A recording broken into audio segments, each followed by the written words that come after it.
All right. Woo! Wow. So, we are here today to go ahead and learn all about social media, the future social media, chatbots, digital transformation, all this cool stuff. And I just want to share with you guys really quick, throughout the last 10 years of my career, I have been invested in the world and the business of social media.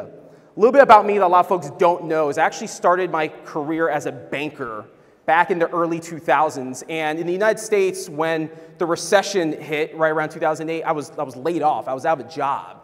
And that actually forced me to start using social media to do what a lot of us today do naturally, which is network, build relationships, build a personal brand. That actually led me into a career in social media. So I've had the privilege and honor of working for some top brands in the United States, Winn-Dixie, LinkedIn, Save-A-Lot, BMC Software. And here's what I can tell you about what I have learned over the last 10 years.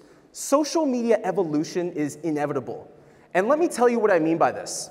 These platforms that we've all come to love and in some cases hate, these platforms come and these platforms go.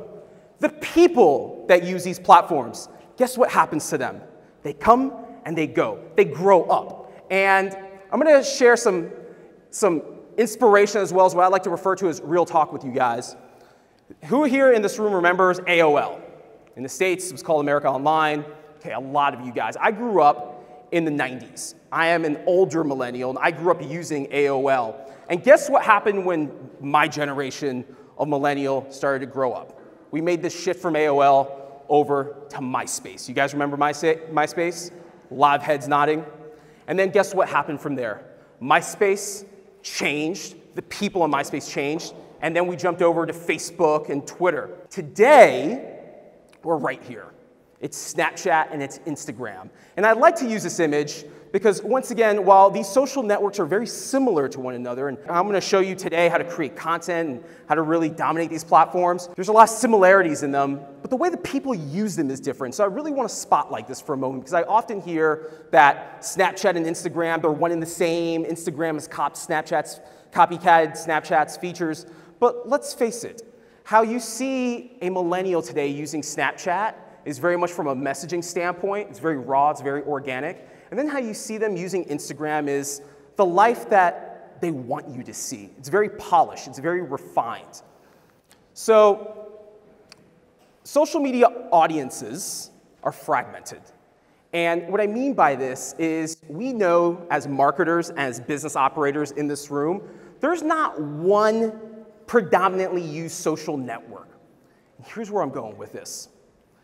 In the average minute, you have more people logging in to Facebook, Snapchat, Tinder, Instagram, going on the web, you name it, Netflix. It's hard to keep up. Would we all agree as just consumers, not marketers for a second, but would we all agree in this room that it's hard to keep up with this shift digitally and all the options are out there? Yes. Further point, when you look at the domineering social network out there, it's Facebook. And I enjoy coming to European countries like this because it forces me to go outside of my box in the States and use platforms like WhatsApp. I spent a lot of time also in South America where WhatsApp is used more than Messenger. It's used more than even Snapchat for messaging. So Facebook has a very, very strong hold on the social networking landscape. However, is Facebook really where consumers are spending their time to engage with brands? I want to ask you guys this question. I want to do a poll here on the spot. First of all, who in this room is on Facebook? Almost every single person. Is there anyone in this room that's not on Facebook? No, okay. So this poll works out really good then. I want to know by a show of hands, how many of you this morning, when you woke up, the first thing that you did was you instinctively grabbed your cell phone and you went on Facebook to see what your favorite brand posted? Raise your hand. One person out of 500. Actually, I want to ask you, since you're one person, this makes it really easy. What brand was it? Facebook News, okay. So it wasn't Nike, it wasn't Reebok, it wasn't an airline. News about Facebook. My point exactly. We are marketers And we're business operators and executives in this room that are expecting consumers that we market to consume our content and check out what we're posting on Facebook, but yet we ourselves don't eat our own dog food. Think about that for a moment. And I put this in a perspective because we invest a lot of time and money and resources in a social network which 500 of us aren't instinctively going to consume content from brands. Because let's face it, the majority of us are using social media for what social media is intended to do, which is engage with our homies. The key word in social media is social. And I think that's something that's been really lost upon a lot of us, no offense to anyone in this room, and that's because what do we see social media as? We see it as a quick way to get marketing and advertising content in front of consumers. And the reality is this is your audience on Facebook. Less than 1% organic engagement is what you get on Facebook today. That's the reality. It's a pay-to-play social network. So a lot of what I'm going to talk about over the next 45 minutes or so with all of you is going to be how to take this mantra of social media and really flip it upside down and really start thinking about using social media for storytelling and what I like to refer to as product storytelling. Now, we're going to talk about bots here a little bit in this session. Today, you're going to learn quite a bit about bots. In fact, I was talking with someone who actually developed a bot for Komfo. And I want to share this example with you guys. Prior to coming to this trip, I went onto Facebook Messenger.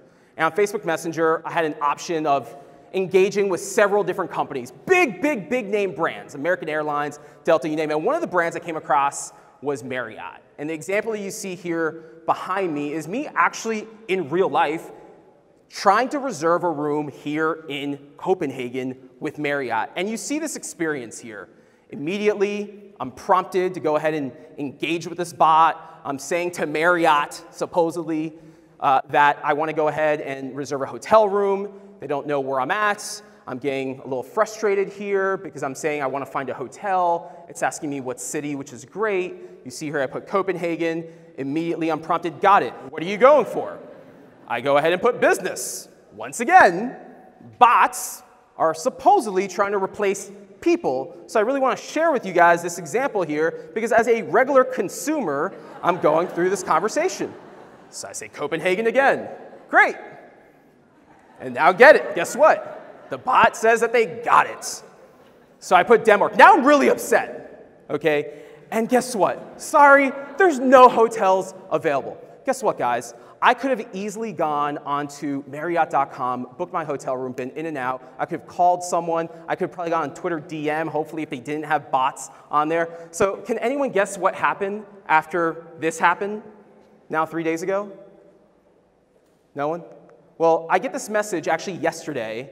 I'm already in Copenhagen. This is 2 days after the fact, and someone on the customer care team at Marriott sends me this message saying, hey, by the way, we have 2 rooms in Copenhagen, and guess what? I decided to go to Airbnb because of convenience. So this is a real life example. Now, I'm a firm believer that bots are going to disrupt everything that we possibly know and do today in social media.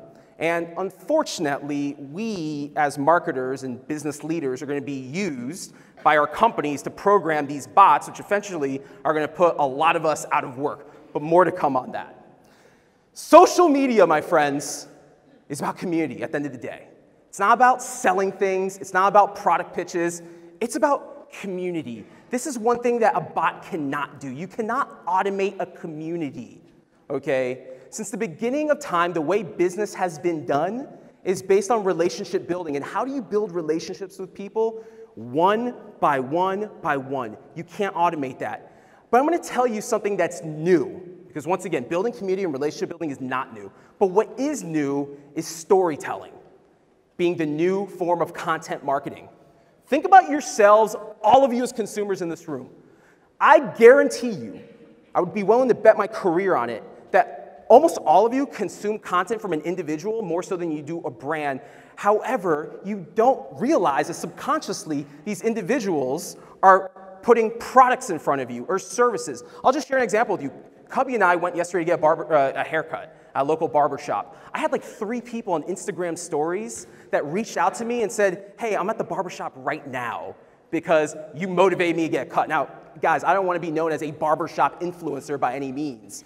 But once again, that's how this whole thing works. Storytelling is the new content marketing. Creators are the new celebrity.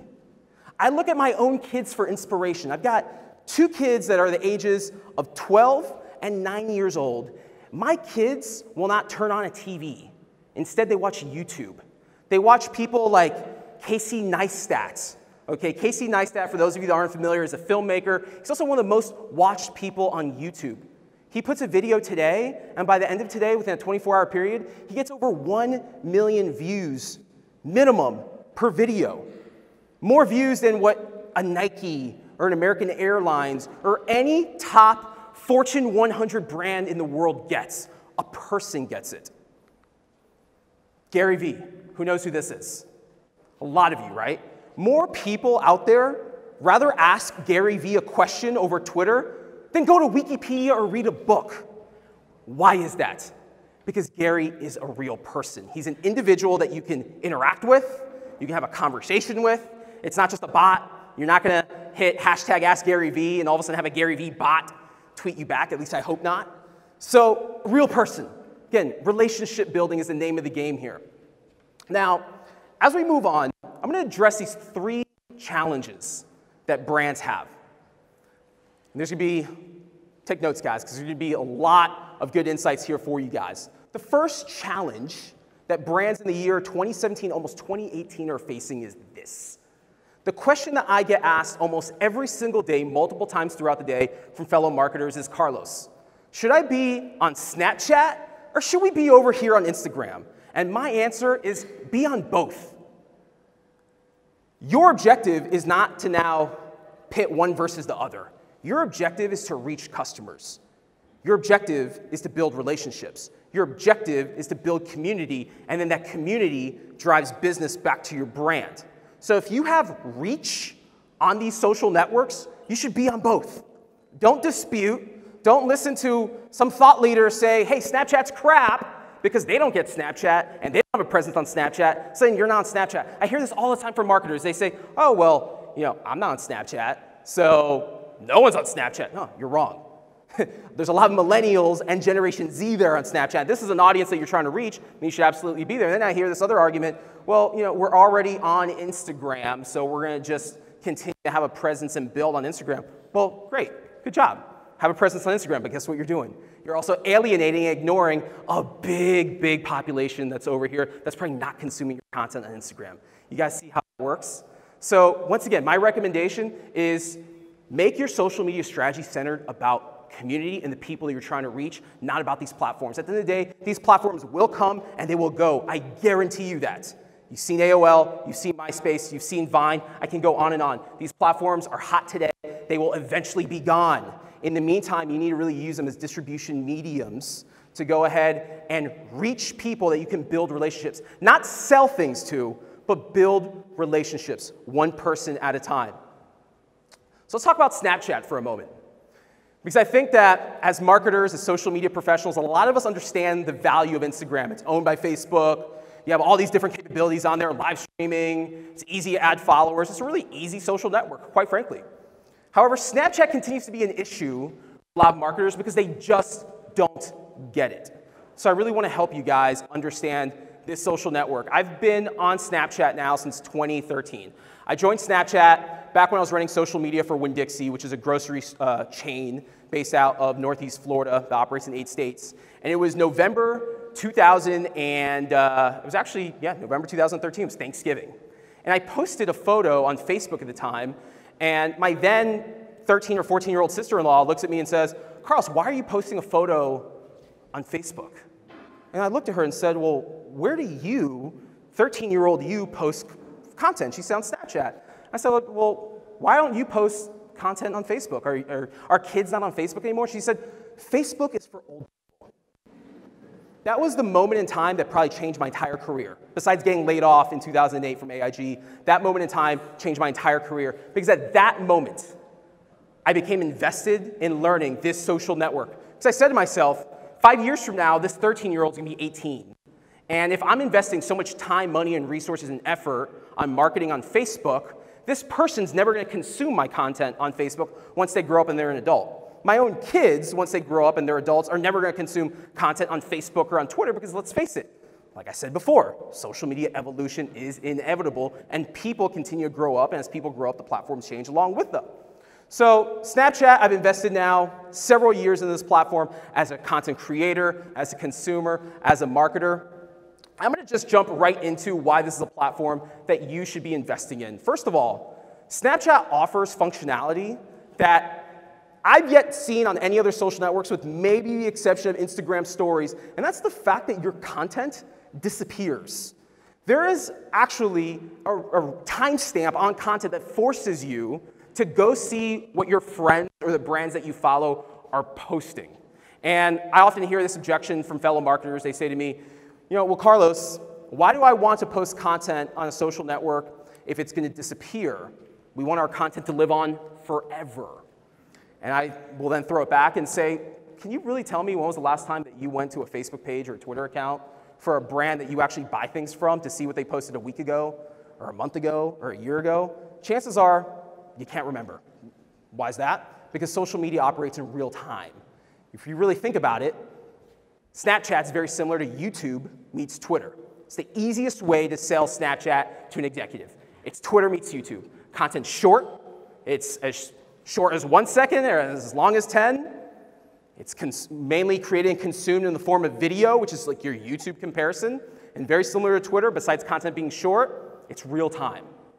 You have to log back in. You have to see what people are posting. If it's right there in your feed, boom, you're going to see it. If not, it's gone. That's number one. Two is, from a usability standpoint, you have access to over 160 million daily active users. These users that are active on this platform are logging in on average 18 times per day. Okay? And why are they logging in on average of 18 times per day? Because once again, there's this fear of missing out, also known as FOMO, that if you don't see what your friends or the brands that you follow are posting right now, or at least within the next 24 hours, it's gone. So logging in on average 18 times a day. And then when you look at content consumption, the average Snapchat user is consuming at least 30 minutes worth of content on Snapchat. Now, how long is your average TV program? About 30 minutes. Which leads me to this next point, that Snapchat is essentially replacing the TV as we know it. And for inspiration, I look at the Discover section on Snapchat, where you have content from ESPN and CNN and Fox and all sorts of other traditional media companies now have a presence on Snapchat, taking long-form media content, such as ESPN SportsCenter. Instead of consuming 30 minutes worth of content, you can consume 3 on Snap. Next is demographics.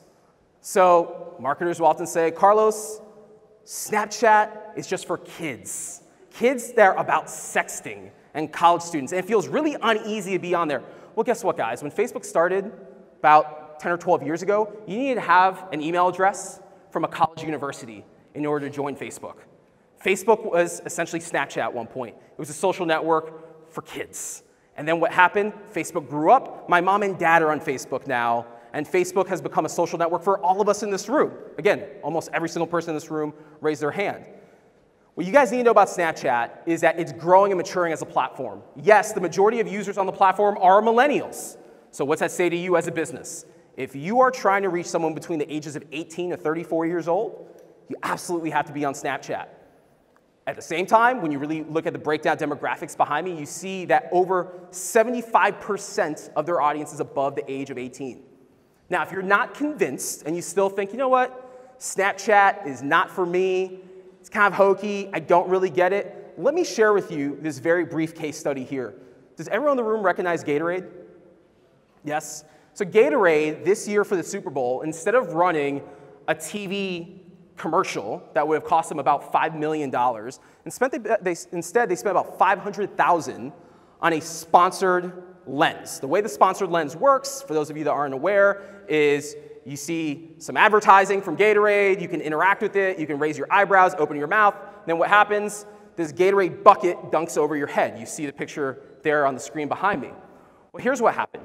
In a 24-hour span, that this content was live across the accounts of Gatorade users around the world, over 165 million people consume Gatorade branding. That, my friends, is more than the number of people who saw the Super Bowl itself.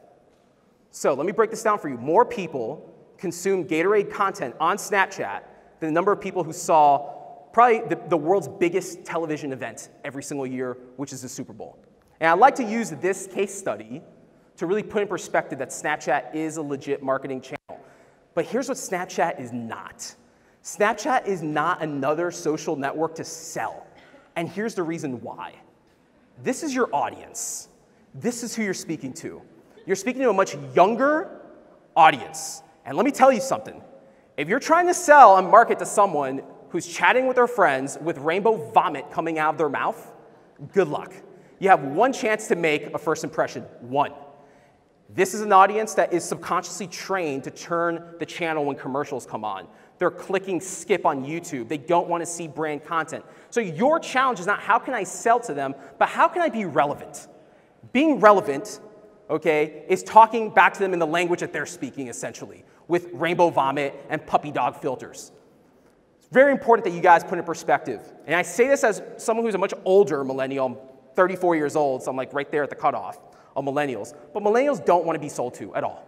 They want to be engaged. Again, look at personalities like Gary Vee, Casey Neistat, and others out there for inspiration. You will see this audience just does not want to consume brand content.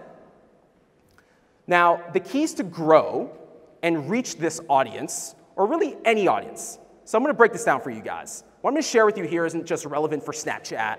It's relevant for Instagram. It's relevant for Twitter. It's relevant for Facebook. Your objective as a brand is obviously to grow a community and grow a following, because eventually you want to pull these people into your website and you want to sell them something. We all get how that works. However, growing is challenge number one that brands face once they get over what platforms I should be on. The first step to growing is leveraging your traditional digital media channels. Let's face it, by now, you've probably built a following and a presence on Facebook. You've built a following and a presence on Twitter. Leverage that. So if you're looking to go ahead and grow your IG presence, your Snapchat presence, make sure you have call to actions. If you have a really cool, fun story going out today, like Warby Parker, the optical brand that has really engaging, fun content, you see the example right here behind me. Go on Twitter. Let your audience know to go over on your Snapchat account today. Put the snap code so they can easily add you. You also see an example here on the screen from Wendy's, leveraging Twitter. I saw Komfo today. They were streaming right now, and they were leveraging, again, Twitter and Facebook to go ahead and get the word out. These are things that you need to do. But outside of digital, outside of social media, most brands have some sort of CRM database. Leverage your CRM database. Leverage your email database. If you're a brand, like in the States, I'm a big fan of Best Buy, and I have their loyalty card. Best Buy knows how old I am. They know that I fall within the Snapchat demographics, so to speak.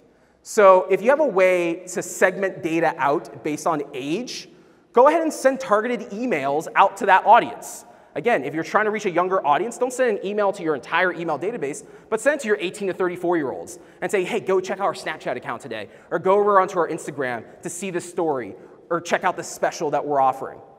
Leverage traditional channels. I'll share with you guys another example.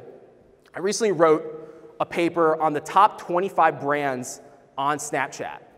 And I was really shocked to find out when I went to the website of every single one of these brands one by one, only 2 of them on their website had a link along with their click here to like us on Facebook, follow us on Twitter and all that, all those different emojis and images. There was only 2 brands that had a call to action to add them on Snapchat. I was really shocked and also really disappointed.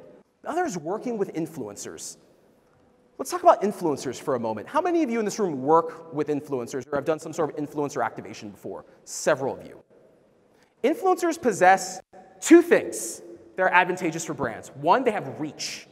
So if you want to grow your social media accounts quickly, look to work with influencers to do this for you. And I have a couple of examples here that I'm going to share with you in just a moment. The second, and probably the most valuable for your brand, is influencers possess a very unique skill set that for most marketers doesn't come naturally. And that's the ability to storytell.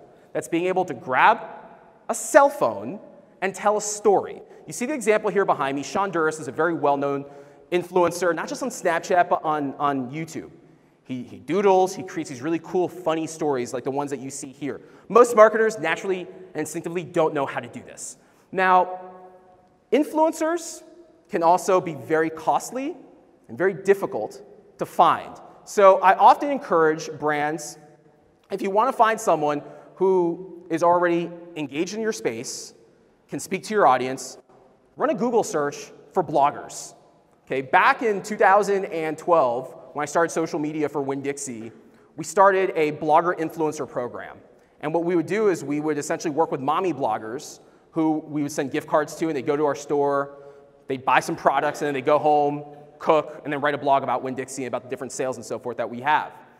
Again, those weren't like mega influencers like a Sean Duras or a Gary Vee. They were average everyday people, and there's value in that. And here's why. Most bloggers have a website which helps you with your SEO. So if you're going to do an activation with a blogger slash influencer, make sure that they write a blog post that has your snap code somewhere on the blog post, because again, there's SEO value there. And the other thing is most bloggers also have an email database. A lot of social media influencers are great at creating social media content. Oftentimes you'll find they don't have a database with email addresses. So what you want is to be able to work with not just the influencer, but work with bloggers. So if you're a hospitality brand, run a good old-fashioned Google search for hospitality and travel bloggers. So when you do a campaign with them or when you invite them to do a takeover of your account, prior to that takeover, they're sending an email out to their database saying, hey, today I'm going to take over Marriott's Snapchat account or Instagram's account. And here's what I'm going to be doing. Here's how you can add them. So you see how that works? Influencers, you're going to be able to get reach. You're going to be able to get storytelling skills. Bloggers, you're going to be able to tap directly into their database and their network. The next is Geofilters. What I love about Snapchat Geofilters is you don't have to have an account on Snapchat to have a presence on Snapchat if you're using Geofilters. And here's how this works. If I'm W Hotels, like you see here in the example, and I have properties all over the world, and I run Geofilters at those properties, anytime someone is at a W Hotel property and they go on Snapchat, when they're scrolling through and looking at the different filters, they're going to see this advertising. They're going to see this branding. Geofilters essentially cost as little, in the United States at least, they cost as little as $5 for about 20,000 square feet for 4 hours. It's probably the most cost-affordable form of advertising on social media today to reach a geo-local younger audience. Okay, so once again, how these work is someone goes to your place of business, they swipe, and they're able to see this ad. In the United States, we have Walmart and we have Target. They're two big box stores. Essentially, Walmart can put Snapchat Geofilters at every single Target location, and Target can do the same thing. Or Amazon can run Snapchat Geofilters at every single Walmart location, which is fabulous. So the way that you create a geofilter is if you go to snapchat.com and then click on Geofilters, you have a couple different options here. A, you can create your own. B, you can have your in-house design team or your agency create your geofilter for you. So again, either create one directly on Snapchat's website or have one created and then uploaded. 2, you select the date range that you want your geofilter to run. So you can have it run for the course of a month, you can have it run for 1 day for a specific period of time. And then you select the location. So in this example here, I'm running a geofilter in San Francisco, California, covering 2 million square feet of space. Let's just pretend I'm an e-commerce brand for a second. On a Saturday for 8 hours, on a peak Saturday, for about $160 US, I can run an ad in San Francisco covering over 2 million square feet. So for all of you sitting in this room that have an e-com business and are selling internationally all over the world and not just here in Denmark, look at running geofilters in cities like New York, Chicago, Miami, San Francisco, LA. Wherever there's a high density of people is where you want to run your geofilters. And that's also concerts, sporting events. Wherever you know people are going to be getting together and congregating is where you want to run your geofilters. Conferences, industry conferences. I often get asked, how do you use Snapchat for B2B? This is how you use it for B2B. Run geofilters in lieu of having a booth or in lieu of advertising in a program at a conference for your industry, run geofilters instead. The next, if you really want to put your growth strategy on steroids, run good old-fashioned Facebook and Instagram ads. I'll share with you guys a ninja growth hack of mine. Last year, I spent $50 on Facebook and Instagram ads, targeting Snapchat users or people that are interested in Snapchat through Facebook. And I ran the ad created that you see here behind me. It was very simple. It was my Snap code, said add me on Snap, and I spent $50 and was able to gain 1,000 new followers on Snapchat.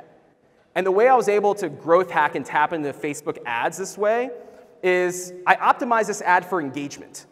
So I would only pay when people would click like, share, comment, etc. Well, what happens instinctively when people see a Snap code to add you on Snapchat? They screenshot your phone, right? They screenshot their phone to then copy your Snap code. Well, Facebook doesn't know how to capture a screenshot yet, so they couldn't charge me for that form of engagement. So I literally had my ad run for the entire month of February, again, $50 budget that got me 1,000 new followers on Snapchat. You can do this as well. I really advocate to putting some paid advertising dollars behind helping to grow your presence, whether it's on Snapchat or Instagram. But the key, my friends, is not just to throw money at the wall to see what sticks, but to run targeted ads. So you know who your target consumer is. Make sure that your ads are highly targeted, and also you're adding some different interest base in there. So if you want to drive people to Snapchat, or if you want to drive them over to Instagram, make sure that you have in the interest category, make sure that you have Instagram or Snapchat as something that they're truly interested in. Next is location-based advertising. So in the States, we're starting to see a lot of businesses, brick and mortar businesses that are on Snapchat, putting their Snap code, like you see here in the example. Or if they have a geofilter at their location, they're putting call to actions. So as you're walking in, you actually know to go ahead and use their geofilter, or that they have a presence on Snapchat.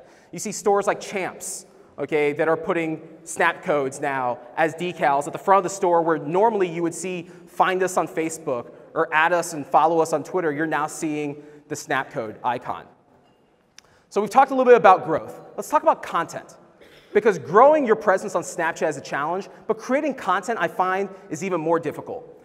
The content that you create, not just on Snapchat, but on Instagram as well, needs to fall in one of these three categories, if not all of them. 1, be fun.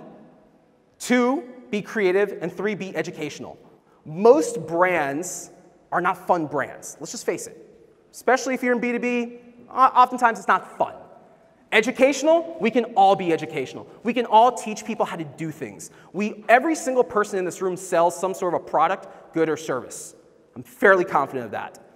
Teach people how to use the products that you sell. Teach them something that's going to inspire them to take what it is that you do and actually contact you and be interested in those services.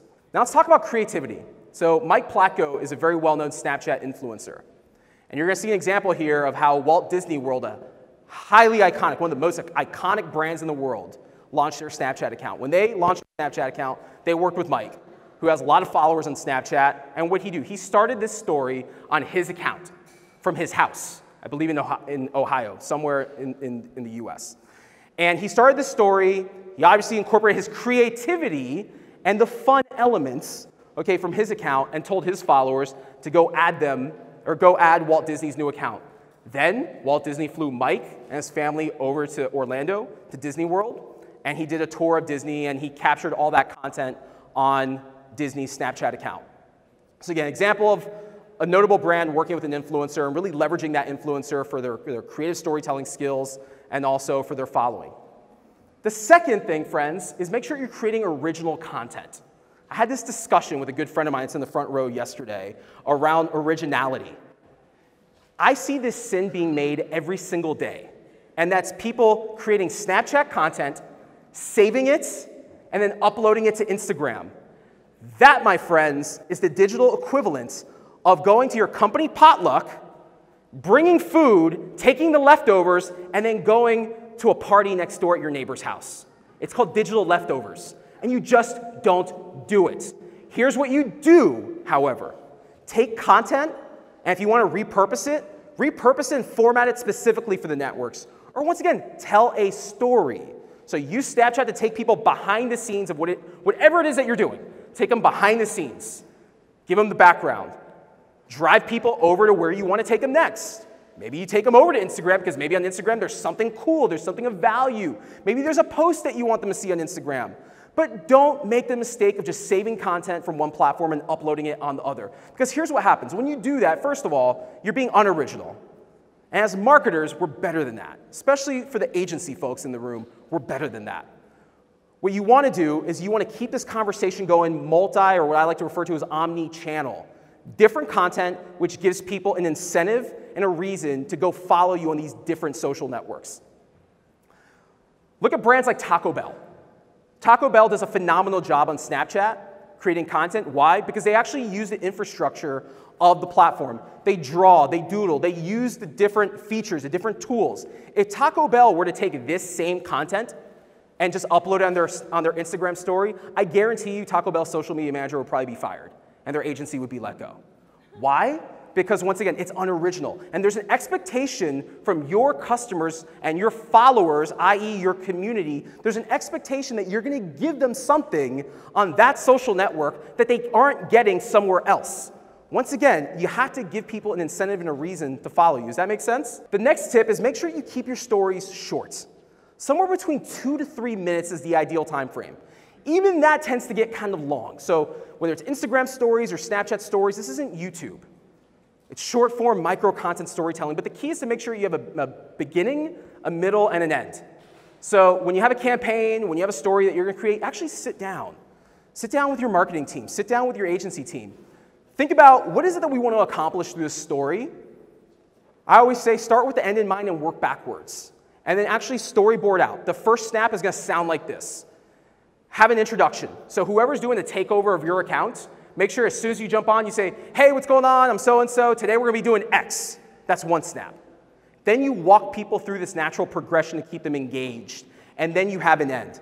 The very most important part is that you save your call to action to the very end. Don't create a story and midway through you're saying, hey, we're Nike and we got this sale today at Nike.com, go there, because now there's no reason for people to keep coming back and checking your story. Wait to the very, very end for a call to action. And I'm gonna share with you guys here in just a moment how to actually convert your views on Snap as well as on IG. Next is take users behind the scenes. So again, Snapchat gives you an opportunity to do something very unique, and that's pulling out an iPhone or an Android and creating content on the spot at your business. I like to use Nike as an example because I'm a big Nike fan. If I'm Nike and I'm running Snapchat or Instagram for the brand, and we have LeBron James doing a campaign with us around his new sneakers, instead of having LeBron show the sneakers as a static image on Facebook, actually give LeBron a pair of sneakers, actually show him do the unboxing, tying the shoes, going to a basketball court, and taking some jump shots with him. That's the power that Snapchat gives you. The second, also about going behind the scenes, is spectacles. Who here has a pair of spectacles? These are Snapchat sunglasses. One of you. Okay, so this is really cool. If you go to Amazon, Snapchat sells these spectacles for about $150. And what's neat is you can actually press a button and record content wearing these sunglasses. So think about it. If you're a hospitality brand, once again, have spectacles on site so you can give them to your customers. They can actually go out, live a day in the life of a Marriott guest. Also, showing company culture. If there's one thing that you use storytelling for and you should look to do really, really well, is give your employees an incentive and a reason to actually care about your brand's social media accounts. I'm sure you've heard of employee advocacy. Typically, employee advocacy, nowadays it's set up where employers provide their employees for a database of content where they can go, they can share content out on Facebook and Twitter. That's great. Mazel tov. However, what you really should do is give your employees an incentive and a reason to want to do a takeover of your brand's Snapchat and Instagram account. Actually go in front of executives. Have them do interviews. If you want to attract and retain top-tier talent, if you want to pull talent away from your competition, show that your place of work is somewhere cool, somewhere fun that someone would really want to work at. Because once again, friends, this is the audience that you're speaking to. I want to put this into perspective. Rainbow vomit and puppy dog ears, this is the audience that you're speaking to. And if you want to resonate with this audience, you really have to speak to them on their level. Now let's talk about the keys to converting, okay? And I know we got about 5 minutes or so, but I'm gonna ask for an extra 5 if that's cool, because this is where the magic happens. I know that you guys are coming here at Komfo Summit because you wanna walk away and go to your offices and be able to take all this knowledge and put it to work. And I wouldn't be doing my job up here if I don't help you guys be much more successful. Creating content, that's a challenge. Growing is a challenge. Let's face it, making money on these mediums, that is a challenge as well. So I'm gonna share with you guys a couple of things that you should be doing. One, look to leverage these platforms to run what I like to refer to as 24-hour flash sales. If you know that content disappears within 24 hours, give people a reason to go and consume your content today. And if you want to give them a reason to buy, let them know that these offers are exclusive to the social network that they're consuming content on. And I'll give you an example. Sephora, it's a very well-known beauty brand. What they did on Black Friday, they had these $10 deals that you could only see through Snapchat. And how'd they get the word out about these $10 deals?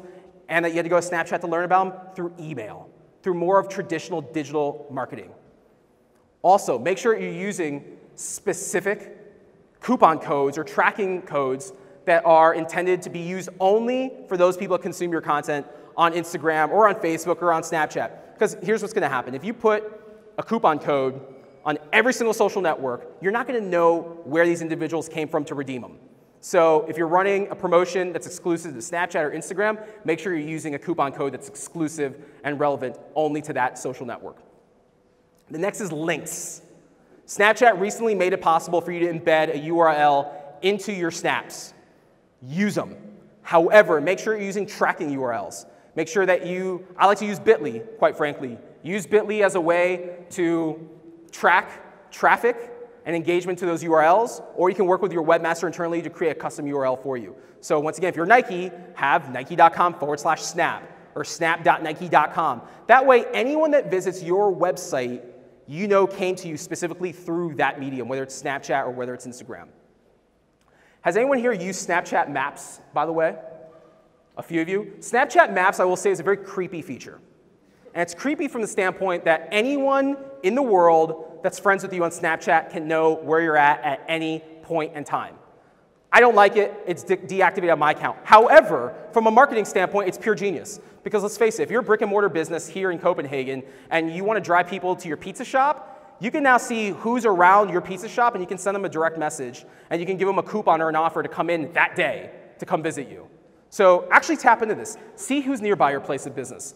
Give them exclusive value. Actually engage with them and build that relationship. And what you'll see is over time, that one person will multiply into 5, into 10, into 100, and so forth. Also, Snapchat recently rolled out an ad platform very similar to Facebook. So for those of you in the room that for the longest time have said, well, we're not going to jump on Snapchat because we really like being able to give Facebook our money, well, guess what? You can now do that with Snapchat. They have a self-service tool. It's very similar to Facebook ads. You can upload an email list. You can create custom audiences. And I highly encourage that you work directly with your marketing or agency teams to create content specifically for Facebook ads. If there's for Snapchat ads. If you guys don't go out and create original content, what's really cool about Snapchat's ad platform is you can take pre-roll style video, size vertical for Snapchat, and you can run that as ads. I'm not going to spend too much time on this because we have a couple minutes left, but custom snap codes is another way that you can go ahead and have a presence on Snapchat without having necessarily a presence creating content on Snapchat. And I'm going to tell you guys how this works really quick. Pepsi has a campaign right now in the US that they have snap codes on Pepsi bottles. And when you scan the snap code, rather than going to Snapchat to see Pepsi content, instead it takes you to a Pepsi website for you to be able to enter your information to be able to take part in a contest. The biggest key, friends, is to have fun. Snapchat is not Facebook. Snapchat's Snapchat, Instagram is Instagram, and Facebook is Facebook. I've seen this over the last 10 years as social media has evolved and it's become a big sales and marketing play. Fun has been taken a lot out of social media, and why? It's because as marketers, we are under intense scrutiny and pressure from our bosses and our bosses' bosses to make this work. I encourage you in everything that you do, make sure that you have fun. Now, future of social media, and I promise, Liz, I won't take up more than 2 more minutes. Future of social media. I don't have a crystal ball, so I can't necessarily tell you guys what exactly is going to happen. But I'm going to tell you this from what I do know by being plugged into the industry. 1, you have Mark Zuckerberg, whose plan for world domination is to change the way that we communicate. We've already seen it with Facebook. Every single person on this room is on Facebook. We're using Messenger. There's WhatsApp. There's WeChat. There's Oculus, which is virtual reality. So right here, this man's changing through his company the way that we communicate. This man here is changing the way that we see the world around us. Very different. Snapchat has labeled themselves to be a camera company from an artificial intelligence standpoint.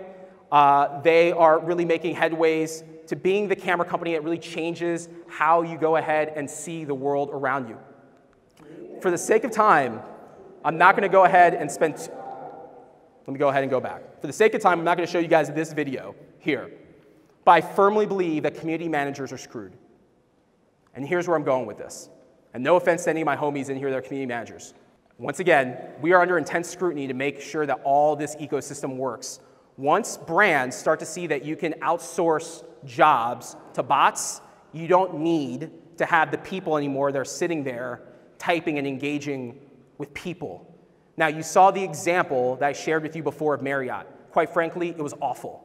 And Marriott didn't necessarily lose a customer to me, but they lost business that otherwise would have gone to them because of my experience. Your challenge as marketers, your challenge as community managers is to take this information and to start creating content that's real. People relate to people. People relate to real. They don't relate to a chatbot. That's the reality. You guys see this photo here, and you would think that this is a group of homeless people. In fact, they look very homeless, but these are people that are in line waiting to buy a new iPhone. This is the experience that you get when you go to Apple. You feel good. You're happy to give them $1,000 on a brand new phone. You're that excited, and you're willing to spend hours sleeping overnight at their stores. That's not something that happens with one tweet or one Instagram post or one snap. That happens over time of building loyalty. I'm going to leave you guys on this note. Do you know who this is? This is DJ Khaled. DJ Khaled is one of the most viewed people on Snapchat and on social media today. He gets about 3 million views per snap. I heard recently that he gets about 6 million views on Instagram. Do you guys know what sets DJ Khaled apart from almost every single Fortune 100 company on the planet today? Does anyone want to take a guess? Again, posting content like this. A heavy-set guy riding a jet ski shirtless gets 3 million views. DJ Khaled in the year 2017 has figured out what most brands still today have not, and that's how to be real. Once again, friends, people relate to people. They don't relate to brands, they don't relate to logos, they don't relate to sales offers, they relate to people, and that's what they want to see. So I'm going to leave you guys on this note, and it's a challenge. Going forward, every brand in this room needs to be more like DJ Khaled, yes, more like this guy. You need to be more like DJ Khaled and less like a brand. Thank you so much, guys.